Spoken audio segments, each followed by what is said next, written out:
Assalamualaikum guys, welcome to my channel Think Wisely, Learn Wisely। I hope आप सबकी ईद अच्छी गुजरी होगी। आज की इस वीडियो में हम डिस्कस करेंगे पाकिस्तान स्टडीज़ की हिस्ट्री के बारे में। जो हिस्ट्री से रिलेटेड मोस्ट इंपॉर्टेंट MCQs हैं उनको डिस्कस करेंगे। स्टार्ट करते हैं अपनी वीडियो। क्वेश्चन हमारे पास, who led the foundation of Mughal dynasty? मुग़लिया सल्तनत की बुनियाद किसने रखी? नसीरुद्दीन हुमायूं, ज़हीरुद्दीन बाबर, शेर शाह सूरी या फिर Jalaluddin Akbar? Right answer is Zahiruddin Babur. Zahiruddin Babur ने मुग़लिया सल्तनत की बुनियाद रखी थी। मुग़लिया सल्तनत की बुनियाद, अब क्वेश्चन आता है कब रखी गई? 1526 में। पानीपत की पहली जंग हुई 1526 में। ज़हीरुद्दीन बाबर ने इब्राहिम लोधी को शिकस्त दी। ठीक है, ये अब क्या हुआ, लोधी सल्तनत का खात्मा हो गया 1526 में और मुग़लिया सल्तनत की बुनियाद रखी गई 1526 में। अब आपको पता होना चाहिए मुग़लिया सल्तनत का पहला हुक्मरान कौन था? ज़हीरुद्दीन बाबर। लोधियों का आखिरी हुक्मरान कौन था? इब्राहिम लोधी। क्वेश्चन को थोड़ा सा चेंज करके मॉडिफाई करके इसी तरह से पूछ लेते हैं। सेकेंड क्वेश्चन है, how many years Zahiruddin Babur ruled in subcontinent? बरसग़ीर में ज़हीरुद्दीन बाबर ने कितने साल हुकूमत की? 4 साल हुकूमत की, 1526 से लेकर 1530 तक। देन 1530 में बाबर की डेथ हो गई थी। नेक्स्ट क्वेश्चन है, Babur wrote his autobiography which is known as? Babur ने अपनी ऑटोबायोग्राफी लिखी कौन सी? तज़्किए बाबरी। ये जो है इसने ऑटोबायोग्राफी लिखी थी और इसकी जो ऑटोबायोग्राफी है वो कंसीडर की जाती है कि ग्रेटेस्ट ऑटोबायोग्राफीज है, मतलब पॉपुलर हुई थी इसकी बहुत ज़्यादा। बाबर का थोड़ा सा इंट्रोडक्शन कर लेते हैं। बाबर था कौन? बाबर फरगाना में पैदा हुआ था 1483 में। बाबर के वालिद थे उमर शेख मिर्ज़ा, जो कि उस टाइम फरगाना के हुक्मरान थे, यानी कि उस टाइम हुकूमत फरगाना पे बाबर के वालिद उमर शेख मिर्ज़ा की थी। लेकिन फिर 1494 में बाबर के वालिद उमर शेख मिर्ज़ा की डेथ हो गई और फिर बाबर फरगाना का हुक्मरान बना। उस टाइम बाबर सिर्फ 11 साल का था। फरगाना जो है ये उज़्बेकिस्तान में वाक़या है।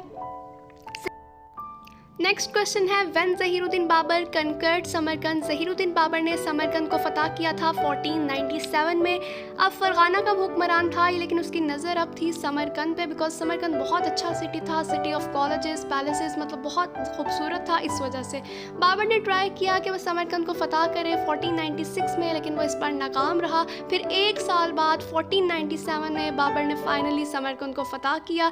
लेकिन फिर क्या हुआ, उसके चचाजाद भाई ने बगावत की और इस तरह से बाबर ने फरगाना और समरकंद दोनों को ही खो दिया था। उसके चचाजाद भाई ने बगावत की थी।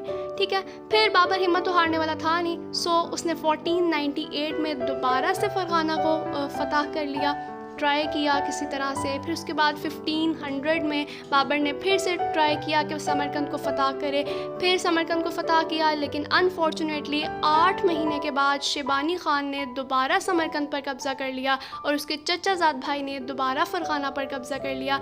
अब बाबर की लाइफ थोड़ी सी टफ हुई, जिस तरह से उसने फेस की डिफ़िकल्टीज़। अब वो किसी का भी हुक्मरान नहीं था, ना तो फरगाना का और ना समरकंद का। In which year Zahiruddin Babur defeated Rana Sanga? Zahiruddin Babur ने राणा सांगा को कब शिकस्त दी? 1527 में। राणा सांगा कौन था? राणा सांगा मेवाड़ राजस्थान का हुक्मरान था। उसका ख्याल था कि ज़हीरुद्दीन बाबर आएगा, लूट मार करेगा और वापस चला जाएगा, लेकिन ज़हीरुद्दीन बाबर ने ऐसा कुछ भी नहीं किया। ज़हीरुद्दीन बाबर ने हिंदुस्तान में मुस्तकिल रहने का फ़ैसला किया। राणा सांगा राजपूत रियासत कायम करना चाहता था, लेकिन वो इस तरह से ना कर सका। फिर क्या हुआ, इनकी लड़ाई हुई ज़हीरुद्दीन बाबर और राणा सांगा की। ज़हीरुद्दीन बाबर और राणा सांगा आमने सामने हुए आगरा के पास कनवाह के मैदान में। कनवाह के मैदान में वो आमने सामने हुए। राणा सांगा का लश्कर ऑलमोस्ट 1 लाख से ज़्यादा था। बाबर के सिपाही इस तरह से इतना ज़्यादा लश्कर देख के परेशान हो गए। उस टाइम वहाँ पर एक नजूमी था, उसने भी कह दिया कि नहीं जी, आज तो बाबर के सितारे उसके हक़ में नहीं है। सिपाही बिल्कुल दिल छोड़ बैठे। फिर बाबर ने एक बहुत ज़बरदस्त तकरीर की, उन्हें मोटिवेट किया अपने सारे सिपाहियों। बाबर की इस तकरीर से उसकी फ़ौज में बहुत ज़्यादा जज्बा पैदा हुआ। उन्होंने बहुत अच्छा परफॉर्म किया और फाइनली क्या हुआ, राणा सांगा को शिकस्त हुई। मैदान से भाग रहा था और उस टाइम उसे पकड़ लिया गया और फिर बाद में उसका कत्ल कर दिया गया। इस तरह was the first person who used technology of firing gunpowder through cannon? Zahiruddin Babar वो पहला शख्स था जिसने तोप से बारूद फेंकने की टेक्नोलॉजी को इस्तेमाल किया था। यही रीज़न थी जिसकी वजह से बाबर सक्सेसफुल हुआ। एक तो उसकी जो फ़ौज थी वो बहुत डिसिप्लिन्ड थी। राणा सांगा और इब्राहिम लोधी की फ़ौज बहुत ज़्यादा थी, उनकी तादाद ज़्यादा थी, लेकिन वो डिसिप्लिन्ड नहीं थी। ज़हीरुद्दीन बाबर की फ़ौज डिसिप्लिन्ड थी, उनमें लड़ने का जज्बा बहुत ज़्यादा था और इस टेक्नोलॉजी की वजह से वो प्रेशराइज हो गए इब्राहिम लोधी की फ़ौज और फाइनली बाबर को फतह हुई थी। नेक्स्ट क्वेश्चन है Zahiruddin Babur was succeeded by whom? Zahiruddin Babur का जानशीन कौन बना? आगे ज़हीरुद्दीन बाबर के बाद बादशाह कौन बना था? अकबर, शेरशाह सूरी, हुमायूं या फिर Jahangir? Right answer is Humayun. Humayun कौन था? हुमायूं ज़हीरुद्दीन बाबर का बेटा था। नसीरुद्दीन हुमायूं ज़हीरुद्दीन बाबर के बाद बादशाह बना था। नसीरुद्दीन हुमायूं कौन था? ज़हीरुद्दीन बाबर का बेटा था। 1508 में काबुल में पैदा हुआ। 1530 में जैसे ही बाबर की डेथ हुई वो हुक्मरान बना। 1530 से 1540 तक उसने हुक्मरानी की।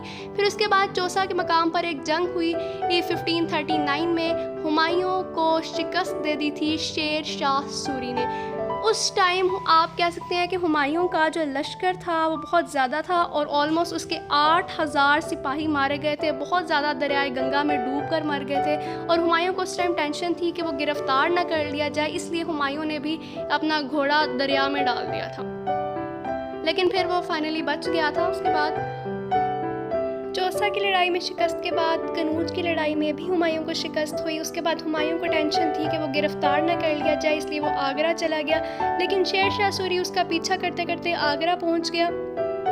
उसके बाद हुमायूं आगरा से दिल्ली चला गया। यहाँ से शेर शाह सूरी ने आगरा पर कब्ज़ा कर लिया। उसके बाद दिल्ली में भी ये हुमायूं नहीं रुक सका, फिर आगे कंधार में चला गया और फिर फाइनली वो ईरान में चला गया। इस तरह से शेर शाह सूरी उसके पीछे आता रहा और उसने आगरा पर भी कब्ज़ा कर लिया, दिल्ली पर भी कब्ज़ा कर लिया।